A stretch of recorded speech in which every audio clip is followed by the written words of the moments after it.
She's not a career politician. She's not a professional activist. She's a mom. And that's exactly what makes her so dangerous. The mother of three. Alexandra Bougher. My friend Alex Bougher. Alex Bougher is living proof that when everyday parents step up, they can change everything. I really thought that Girl Scouts was about community, God, and country.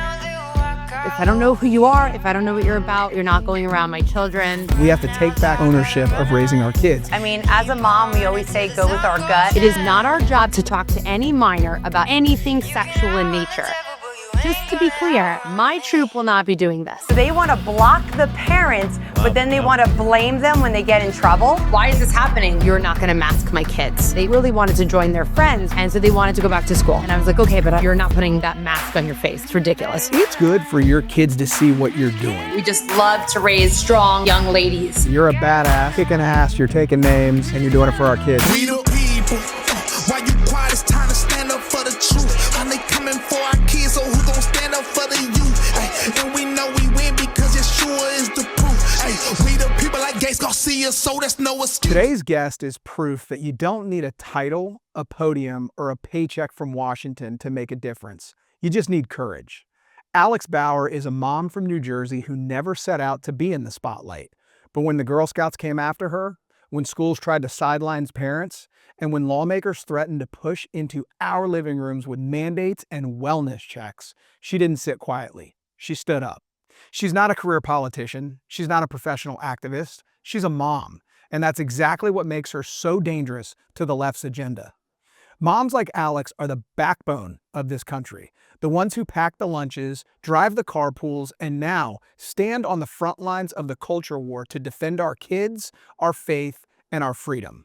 Today we'll talk about her run-in with the Girl Scouts, her work with Moms for Liberty, the back-to-school battles every parent should know about, and her upcoming press conference with New Jersey Governor candidate Jack Ciattarelli to push back against the state's war on parental rights. This isn't just about politics. It's about protecting the next generation.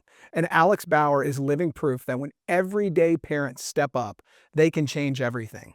This is We the People, and this is Alex Bougher. Alex, what's up? Hey, good morning. How are you? I'm good. So I'm glad you're here because you've been everywhere. You're on the TV almost every time I turn it on. I married a Jersey girl, so I can relate to the fire and the passion that you fight these battles with. You are everything this show represents. You are an everyday American that said enough is enough. I'm jumping in the arena to save our kids. So I want to talk about sort of your journey to how you got here, what battles you're fighting now, and how we as parents watching and listening to this episode can take your courage into the arenas and the communities that we live in. Does that work for you? That works for me. All right, cool. So I want to tell the Boy Scout story, or excuse me, I want to tell the Girl Scout story, but I won't do it justice. So I'm just going to sort of point the camera back at you, and I'd like you to walk everyone through the fight that you're currently fighting with the Girl Scouts in New Jersey right now. For sure. Well, I've been a Girl Scout leader for 7 years. I honestly got into it just because I'm definitely a helicopter parent. I need to be a part of everything that my children are in. I want to know who they're around. I don't blindly trust adults. If I don't know who you are, if I don't know what you're about, you're not going around my children.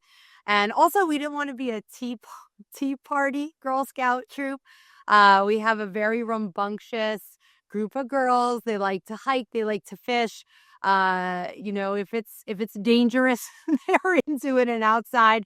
And so, I wanted to make sure that was the experience that they were going to get.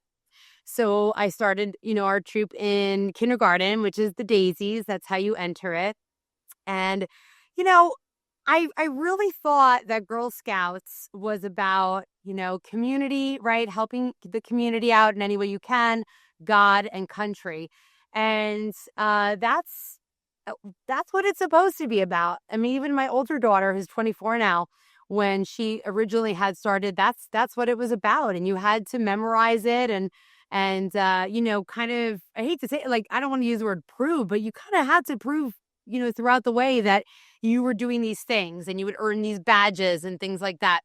And so I really thought this was a great thing and, be around young ladies and teach them, not what to think, but how to think and how they can help people and to really be important members of society growing up. So we've had a wonderful troop. I'm pretty sure, I actually have to look back, but I think we've only lost one girl along the way. They stick together. We have a ton of fun, and they've done so much. There's actually a senior community center in town, and they play board games with them throughout the years, and they bake them things, and they make their holidays brighter, and they're just a wonderful, wonderful group of girls. So obviously I'm very proud of them. And I'm proud of our troop. And unfortunately, over the last few years, we've seen things with some other troops, not just in our town, but, kind of all over, right? All over northern New Jersey and throughout the U.S., that's not something that we should be showing our children. For instance, some troops were taking their kids to BLM rallies. Not safe. Uh, just one of the things about that is it's not safe for young children. And what does that have to do with being a Girl Scout? And we had brought it up to council, and they had no issues with that. So that was one red flag, right?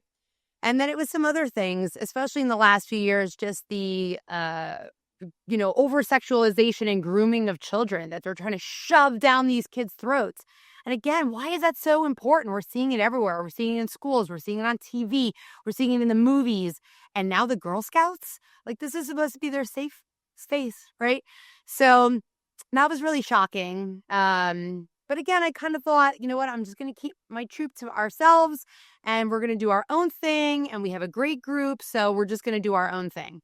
But unfortunately, it started to really encroach in our town.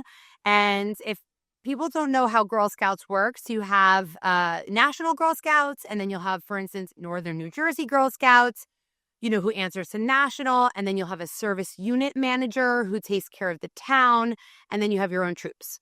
So you run your own meetings, but then there are town meetings. And those town meetings, which are really a lot of fun events, line dancing and making things. We made blankets one year for the seniors for the community center, really awesome things. But they were held in a church that was presenting not just the pride flag, but the progressive pride flag. And it was right in the entrance where our Girl Scouts would walk. And so this was a big problem for me. They also held a event at the church, not through Girl Scouts, but through another alliance with the high school, but at this church. And it was a 13-year-old trans-identifying girl holding the event. I was told that there would be no adults there, and that she would have ice cream and pizza and be talking to all ages about how they feel about gender. And that was it. I was like, this is crossing the line. We're not having anything to do with this church. I'm not taking my troop here. That's it. And they just seem to have no issues with that. This past year, I got a lot of phone calls from parents that were very upset, especially about the flag. One dad even said to the mom, that's it, pull them out of this organization.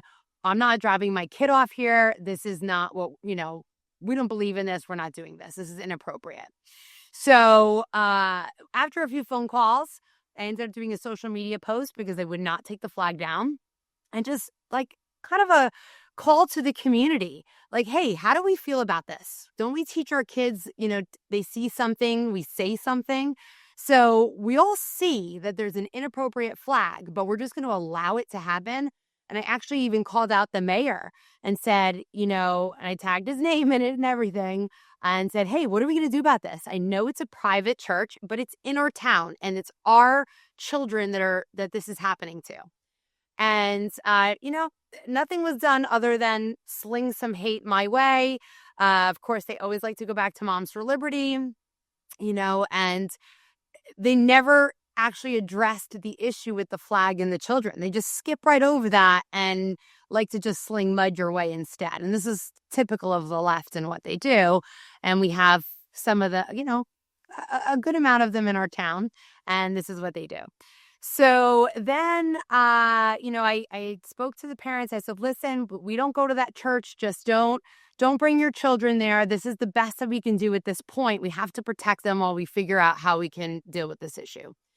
Then in June, our service unit manager put a post on the town Girl Scout page shared from the Northern New Jersey page saying that, happy LGB plus month. And, we're so excited to, include all of these activities and lessons. And if you look at them, it's all grooming lessons. And I wasn't doing it. And I got a few phone calls again from parents and them just being so upset. Like, we're not, like, I know you, Alex, we're not doing this, right? And I said, okay, I need to put a post about it. So I posted again. I said, just to be clear, my troop will not be doing this.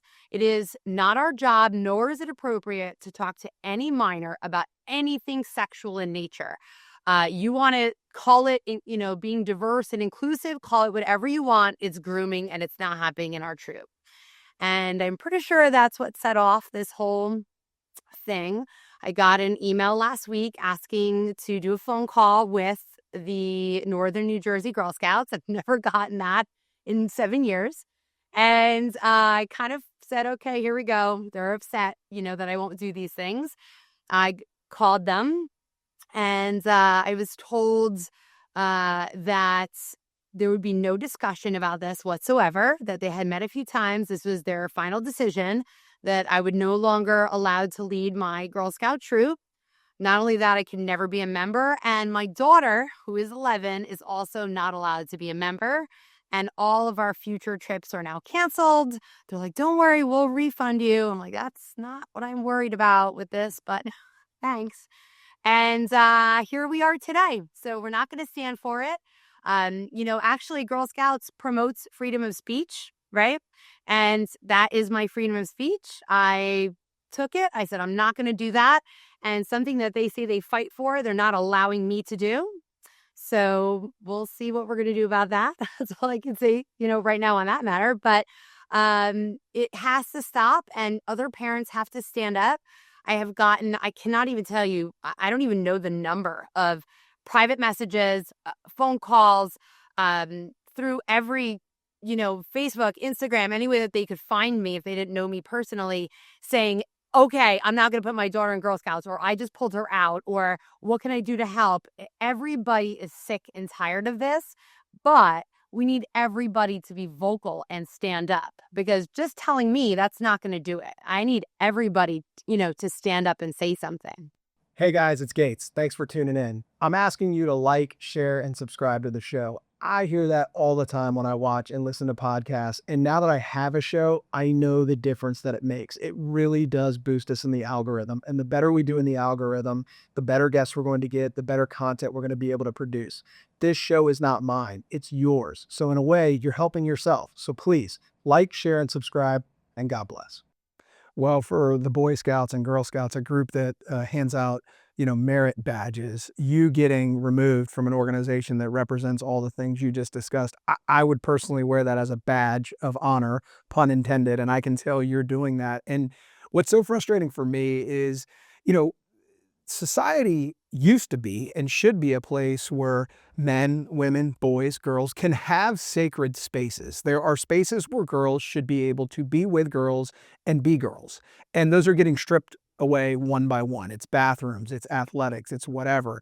And the other thing is, a lot of these organizations and institutions used to be places where girls could learn how to be girls, boys could learn how to be boys. And now they're muddying those waters, and they're bringing in so many ideologies, things that we have the freedom to promote at our kitchen table, but shouldn't have to be impressed upon by outside organizations onto our kids. So what do you think that this I keep saying Boy Scouts because that's what I grew up doing, but what do you think this Girl Scout situation sort of says about just the overall cultural war that moms like you were fighting?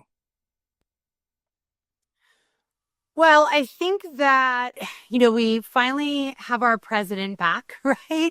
And so I think that they were able to sort of run wild the last 4 years under the other presidency. And so, if you give them an inch, they'll take a mile, right? Except they're not taking a mile, they're taking like 50 miles. And that's why when we tell people, we're like, you can't allow these little things to happen, because the little things are what lead to the big things. And all of a sudden you'll turn around and this is what's happening. And that's why you have to take everything so seriously. What television shows are your children watching? What movies are they going to? What books are in their school libraries or that you're allowing them to read? What apps are on their phones if they're allowed to have phones? Um, it's a lot. I'll tell you, I have, my older daughter who's 24, and then I have an 11 and 10-year-old. It's very different. Just that 13, age gap is huge in how I had to parent, that way. And then parenting today. And I can't even imagine what it's going to be like in 5 years from now. And so I think it's just very telling that I think parents just want the best for their children. And I'm talking about any parent, really. I think any parent, it doesn't matter what side you're on, really just wants what's best for their child and for them to be healthy and for them to be happy.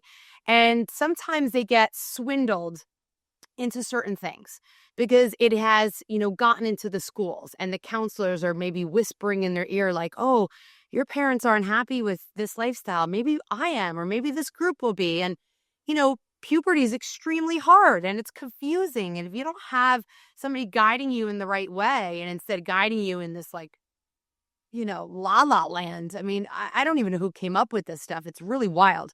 They're very impressionable. So, the parents need to have a seat at every table. The parents need to be involved in the school. The parents need to be, more involved at home too. Like get off your phones a little bit and talk to your kids about their day, spend some time with them. So I think, we came, like we grew up in a world, I think we took care of ourselves. Like my generation, we were the 80s and 90s. We walked home, we took care of ourselves. We kind of ran our own lives a little bit, but we also didn't have social media shoving stuff down our throat. And so I think people thought they could raise their children this way, but that's not our world anymore. And so the decision today is, I'm not going to say, oh, it's your fault for letting this happen, because I think people just had no idea this was happening. I was one of them. I didn't know what was going on in my kids' schools. But now that we know what's going on, now you have a decision to make, and that's your decision to make. So if you choose to not do anything about it, you have to look deep inside yourself while you're not doing anything. But I think now we have some momentum coming. President Trump came in. He said no more boys and, girls sports or spaces. There's only two genders. It would be nice if, I know everything went back to the States, but come on, people, like, let's get on board here. I think we all have common sense. We all know there's only two genders and no child is ever, ever, ever born in the wrong body. And that absolutely needs to stop, this mutilation and grooming of young children. So I think we're in a better place. I think we have a long way to go, but I think, we definitely have some momentum. And and I would tell parents, like, you have the support now. You have all of us that have been speaking up. Just join us. You're not alone. It's not like when we started this years ago and we were all alone. Like, you have us. So, stand with us, because there's strength in numbers and we will help. Like, we'll go to Board of Ed meetings. We'll speak up for you. Like, we are speaking up for you. So speak up as well, but I think we're definitely getting in a better place. You bring up a great point there, right? Like, it is now on us as parents. And there was a very long period of time there, depending on what you consider long, but there was a decade plus where this stuff was happening under our noses, but we weren't enlightened to a lot of it. And I think that the transition away from a lot of the mainstream media to more digital platforms like this, truth has found a camera, truth has found a microphone, and now we do know what's happening to our kids. So, maybe there was an excuse before, but there is no longer an excuse for parents. We know what's happening in schools. We know what's happening in society, and we have to take back ownership of raising our kids. Now, you said we can help you, and that's a perfect transition to what I want to talk about next. You're a part of an organization called Moms for Liberty, and you are the definition of this show. I mean, this is a grassroots organization. This is a coalition of strong moms, strong women looking out for the better success of our kids. I'd like you to introduce Moms for Liberty to our audience and talk about how you got involved, how people can get involved, and what you all are all about. Because, Alex, people have called you, a radical group, and you can Google Moms for Liberty and find all this criticism. But I think that when someone sees you, a member, a chapter leader on a show like this, they say, no, that's obviously not true. These are who we need in the battlefield. For sure. Well, Moms for Liberty, It's wonderful. It definitely started out with two moms from Florida. And they were in January of 21. I started mine in late March, early April of 21. And we are just, empowering, educating, giving parents the tools so that they can fight for their own parental rights. That's a big thing. We can't do the job for you, but we can certainly help you, and we can stand with you, and we can fight together, for sure. But we need parents to really start standing up for themselves and standing up for their children and their country, because that's really what's happening here is they're going after the children because they are our future. That's why they're starting with them so young. So yeah, we are just everywhere. We have grown so much. We're all over the United States. We actually have a summit coming up in Orlando in October where we get to see each other once a year. I mean, some of us get to travel and see each other more often, but this is like the big one. And we do a lot of trainings, and we have a lot of speakers that help us because, none of us came really from this background, right? I'm an esthetician, and if you don't know what that is, that's skincare. You'll have a doctor, you'll have a stay-at-home mom, you'll have an attorney, you'll have, a baker, like you name it, we have one of them. And so we had to learn ourselves in the beginning. I am part of our legislative committee that we have because we not only fight bills that are coming through our states, we also help to write bills that protect our kids, right? So I didn't know that from day one. I was like, wait, how does the assembly work? And that just proves my public school education as well. I didn't retain any of that stuff. It was like memorize it for the test and then move on. And so we had a lot to learn. And that was what Moms for Liberty gave us. They gave us these tools. They educated us and empowered us, different classes on like how to speak to media and, things like that. Because if this is not your job, you don't know those things and you try to learn very quickly, but you do need those tips and pointers. So it's wonderful. And I would say that most importantly is we're a family. We help each other. We listen to each other. We have chapter meetings once a month that are on Zoom, and we laugh with each other, and we hear the wins, and we hear, hard days, and we support one another. So that's also super important because there are hard days. I think that I myself have very thick skin. But there are days that, are exhausting. And how many times can you get called a certain thing in a day? And you wonder kind of about a humanity maybe that day, how people can be the way that they are. But then, you talk to, a co-chair or something, and they tell you all these things and you feel so much better. So it's definitely a family. We have chapters all over. I always say, if you don't have a chapter in your county, think about starting one or talk to people about starting one, because that's how we help, right? Everybody thinks all the big decisions is what does everything, but you need to be local. You need to be on the board of ed. You need to rally in your own town or your own county. You need to meet like-minded parents that can help you with that and get the stuff out of schools and out of libraries that is harming our children. So, if there's not a county, we definitely help the next county. In New Jersey, for instance, half of New Jersey has counties, and we go to the other ones and we help them out as well. But obviously that's quite large. So I always encourage somebody, like, we will help you, but start a chapter because you're going to need someone. Sometimes you go to Board of Ed meetings when school starts, there's 3 different towns in a night.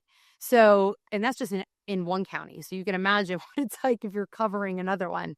But yeah, it's a wonderful group of, and I can't even say just women now because it's moms, dads, grandparents, just people in the community that want to help. It's grown. And that's absolutely wonderful because we need all the support that we can. I don't know if the left just doesn't work or what it is, but they don't take a day off. So we need all the support that we can get. And so, yeah, we're expanding even more. We're getting to the whole MAHA community now because a lot of our moms, myself included, is a MAHA mom. We want our kids to, be healthy in the mind, but also in the body.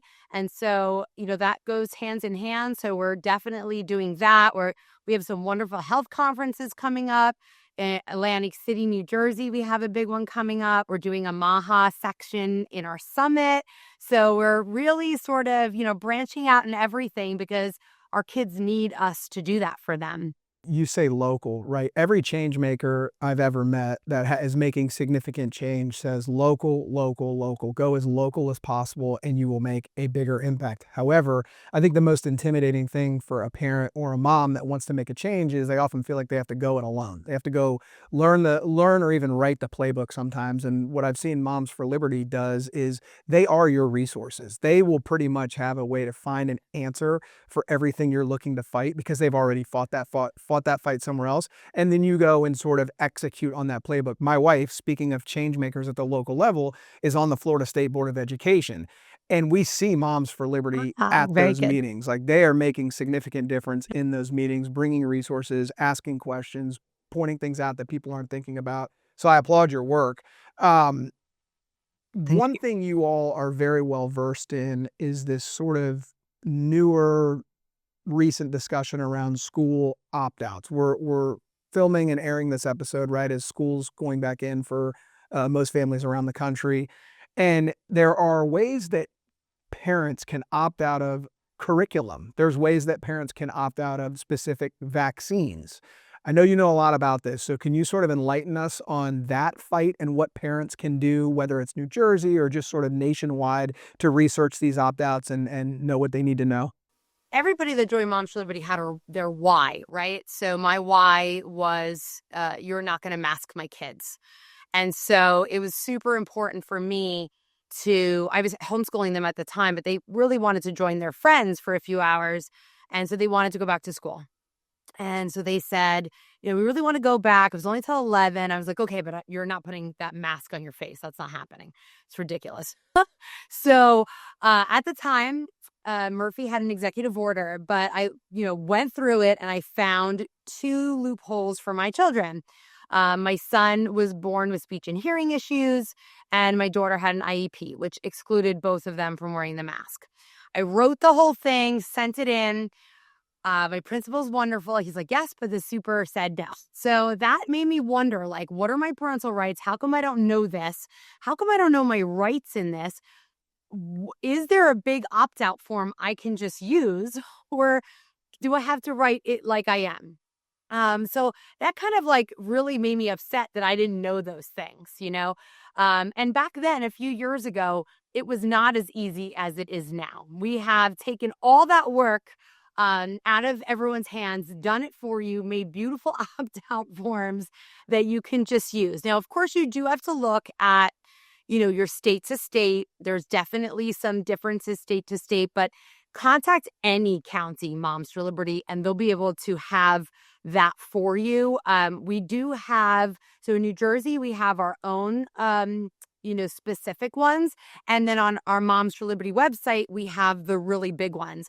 Generally, you can use those, but if there are some weird state to state stipulations, we have those as well. So we've definitely made it a lot easier for everybody. But no, you don't have to do anything that they tell you to do. You have 100% say over your child. I don't care what lie they try to tell you or how they try to bully you. Don't listen to it. Go with that gut feeling. You don't want to have them in that health class? Don't. You don't want them to learn about, I'm going to keep this friendly because some kids might be listening, but there's in New Jersey terms in 3rd grade that 17-year-olds would probably laugh or blush about. Okay, 3rd graders don't need to learn them. And in 5th grade, you would not have been allowed in that section of Blockbuster. I'll just leave it at that. Okay, so why are we teaching this in kids' schools? You know what I mean? Like it actually blows my mind that they do this. And so you don't have to. So there are opt-out forms. You do not have to vaccinate. We actually there was a wonderful case that was just won in New York, a 16-year-old girl and she is the most beautiful, eloquent speaker. She is so smart. She is so brave. And she had gotten one of the shots. She had a reaction to it. Her doctor said, this girl cannot get any more of these. It will definitely harm her I don't want to get too much, obviously, into her medical history or anything like that, but her own doctor is saying, no, she can't have any more. And the school is saying, no, you can't come back to school without it. We're not going to uphold this medical exemption. Fight. She won. Just fight. Just don't give up. They're just waiting for those parents to say, okay, I guess we have to do it and give up. No, don't. Keep going, and we will make sure eventually that we will win. It's a little harder in some states. New Jersey's a blue state. New York's a blue state. Connecticut. But we will get there. But we'll never get there if we give up. So you just have to keep going. I remember speaking to this young lady, I think it was like 2 or 3 months ago, and she wasn't going to give up. So if a young 16-year-old can do it, we as parents can certainly do it for our children. So yeah, you have to see my opt-out form for my kids. It's 3 pages long. It's like front and back. I know we were discussing, I think earlier in the week when I was talking to you, like there's just so much on it that sometimes the teachers don't even remember. But like, for instance, I got a phone call from school one day and it was, Bear said in French class that he can't do this lesson. And I was like, in French class, what are you guys teaching about? And they had to look it up, and it was climate change. And sure enough, on my kids' forum, we can't talk about climate change. And he knew that. So he's like, I'm not allowed to do this. Why is that being taught in French class? They are shoving it any place they can. So you really have to know the curriculum, go over the curriculum. They have to show it to you. If it's not online, they have to send it to you. You absolutely have that right to see it. Go through it with a fine-tooth comb and make sure they're not doing these things in your school. And all you have to do, it's very simple, is literally do the opt-out form and email it to your principal and superintendent. Done. That's it. Religious exemption, email it to them. Done. That's it. They have to accept it. It's your right as a parent and for that child to decide what they learn, what goes on their body, and what goes in their body. So don't give up. Great takeaway for our listeners. I mean, that's an action item step that someone can take from this episode and implement immediately. They're putting climate change in French class because that's where they think they can hide it. That's where we don't expect it to be. So that's why it goes there. But we will catch them, as you have done. I love the blockbuster analogy you bring up. I mean, I don't know why we even rate movies anymore because, growing up, I couldn't watch rated R movies and PG-13 movies when I was 10 years old. But I watch those movies now and I'm like, this is G. A rated R movie now is safer for my kids to watch than what they're going to learn in a public school or out there in society. So I don't even know why we put the ratings on there again. The other thing I want to say about your example is it's good for your kids to see what you're doing. You're doing more than protecting your and your kids' rights. You're teaching them courage. You're teaching them fortitude. You're teaching them to have personal autonomy over their brain, their mind, their soul, their body, and everything like that. So I think that these fights, while they protect our kids, there's actually some positive unintended consequences here of just teaching our kids to stand up for themselves and to fight for their rights. Now, we've talked a lot about what's going on in school, but a lot of parents have raised their hand and said, you know what, I'm just done with school altogether. We're going to homeschool. And if you think there's a place where you could exercise your autonomy, First Amendment rights and all that, it would be homeschooling your child. But now there are these things called wellness checks. And I know it's happening in your state where they're checking on the curriculum you're teaching in homeschooling. You have a major press conference coming up with the man running for the Republican governor to be the Republican governor of New Jersey, Jack Ciattarelli, and you all are going to talk about some of these issues. So enlighten us on what's happening to homeschool parents. For sure. Well, the wonderful thing about New Jersey, I don't get to say that often, other than they make really cool people. New Jersey gave me my wife. I've already told you that. Great bagels, great pizza, right? Great bagels, great pizza. The women are pretty awesome, I think. I don't know. But no, so we're a great homeschool state for now. You can pretty much, if I want to homeschool my child, all I have to do is send a letter to my principal and my super saying I am unregistering my child from public school. I will be homeschooling them from this point forward. Done. That's it.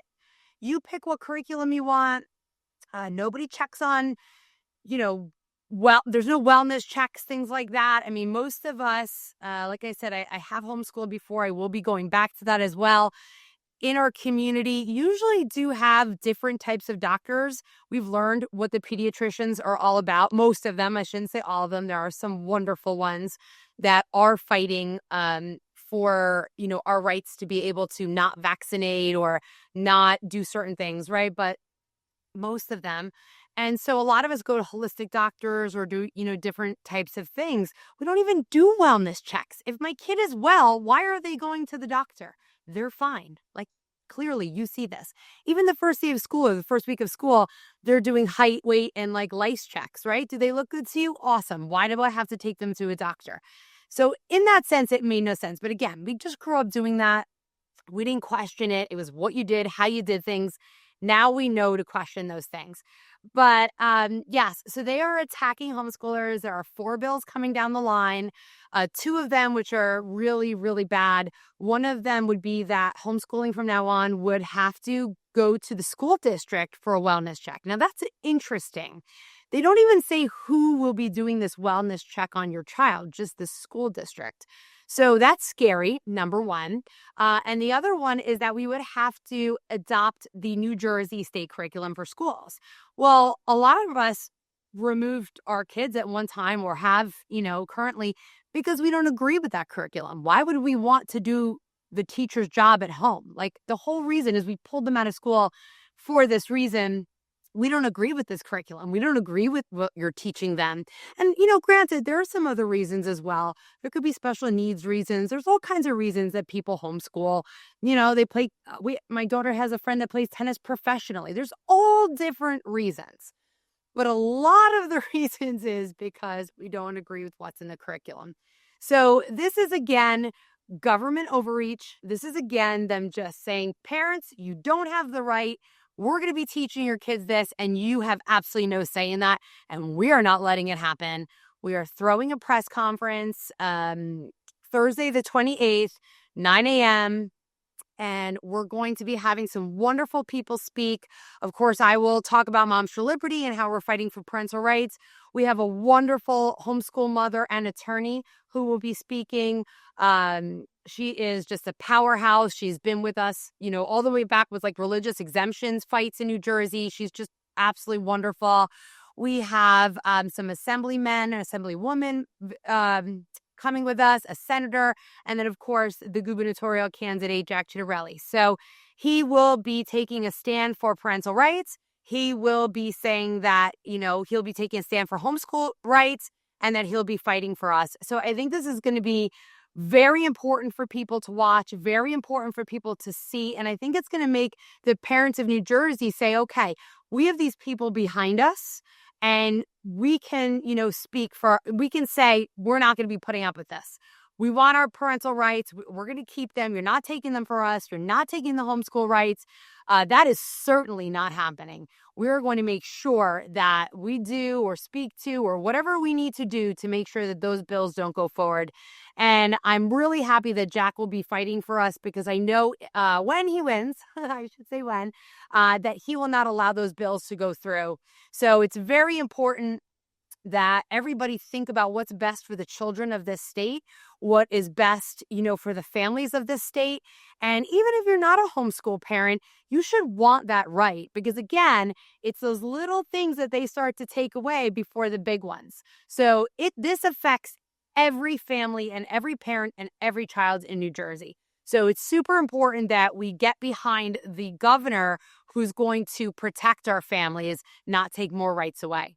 Yeah, and we saw Governor Youngkin, use this playbook, these parental rights issues in Virginia, and be successful in that state. So I know in Florida, a very free state, we'll be watching New Jersey closely and hoping that you all can flip that because it would just be another notch in our cap for freedom across the country. Now, I'd love to ask you, how do you balance being a mom with being this culture warrior? But I think for you, it's just one and the same. I don't think it requires a balance. I think you just do them so eloquently as one. So what I'd rather ask you is, how do you talk to your kids about these issues?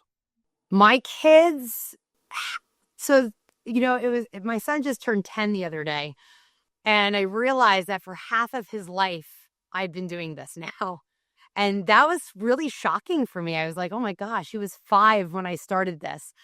And they've just been a part of it. I believe that families should be together.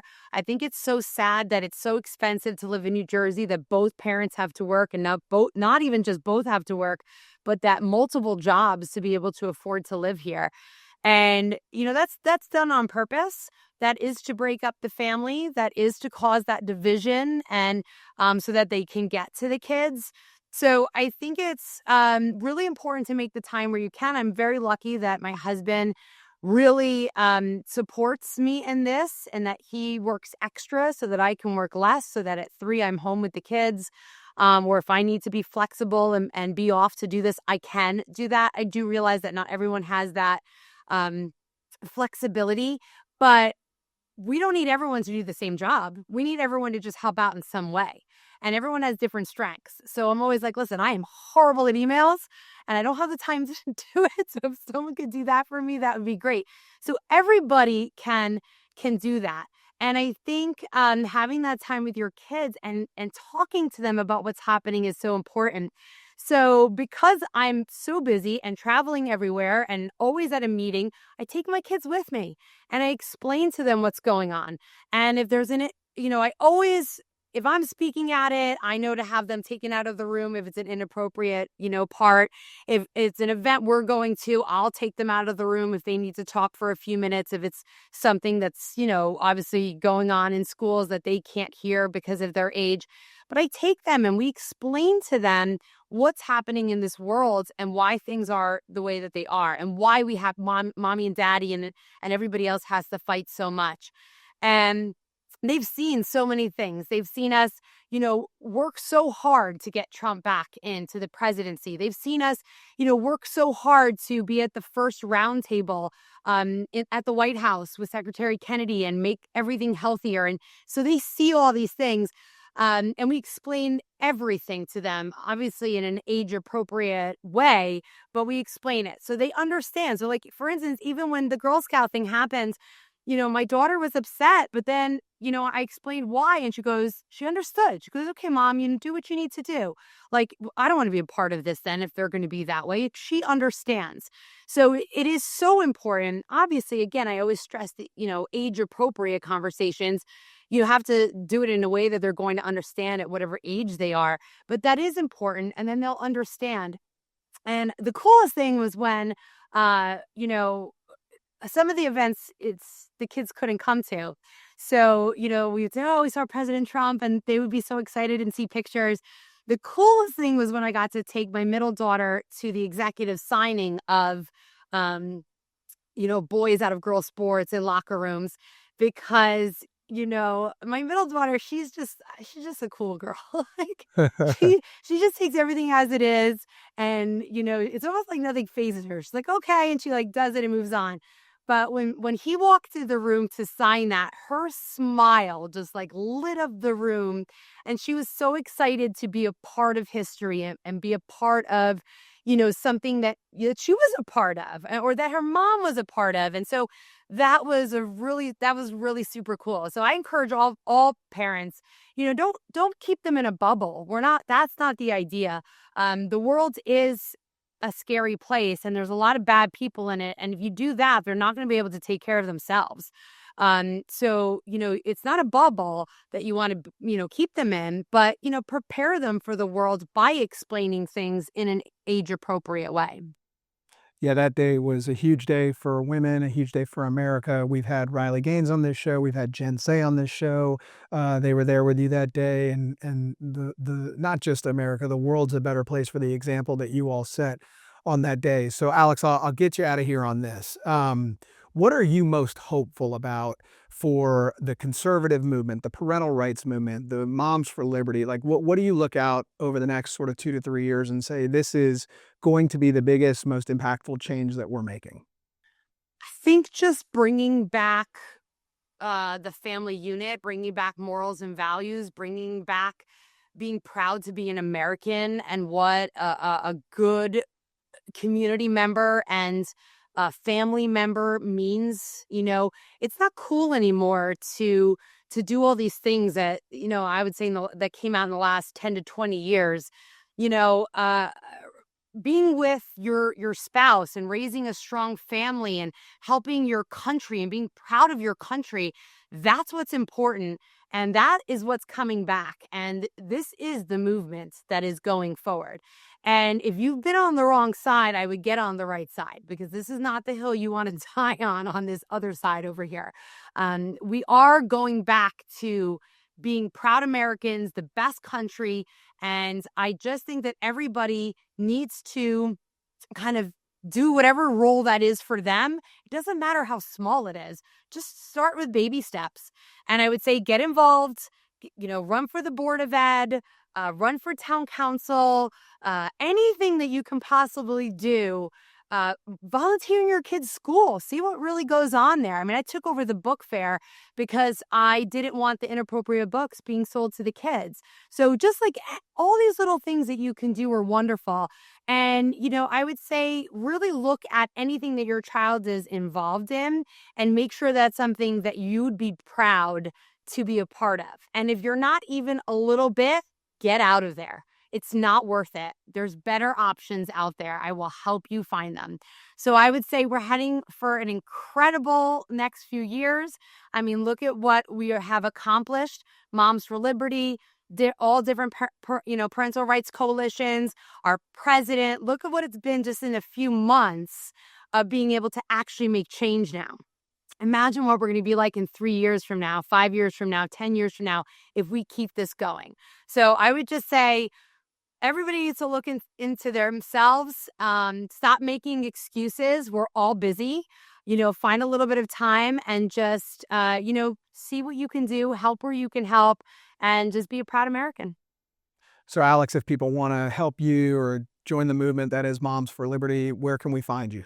Yes. So it's momsforliberty.org, and a little map comes up, and I will warn you, it takes forever to load. So give it a second. You pick your state, your county, and then it'll put you in touch with somebody. Again, if you don't find your county, just pick the one that's next to it and we will help you out. Myself, if you're in New Jersey, it's Moms for Liberty, Bergen County. We have Facebook, we have X, we have Instagram, we have all the things. I need like a social media manager. Clearly. But so we are everybody. Leave me a message. We will help you out. Don't give in to anything because the school year has started. You can literally unregister your kid and re-register them like right away. So don't feel, pressured like, oh no, school starts in 5 days. Okay, whatever. Who cares? Pull them out give them 3 more weeks summer vacation while you figure stuff out. Your kids aren't going to complain about it, and I'm sure you'll love it. So don't give in to the pressure. Reach out to us, and we will definitely help you. Alex Bougher, you're a badass. You're kicking ass. You're taking names, and you're doing it for our kids. Thanks for stopping by. Thank you so much for having me so we could share this today. Appreciate it. We the people. Why you quiet? It's time to stand up for the truth. And they coming for our kids, so who gon' stand up for the youth? Ay, and we know we win because it sure is the proof. Ay, we the people like Gates Garcia, so that's no excuse.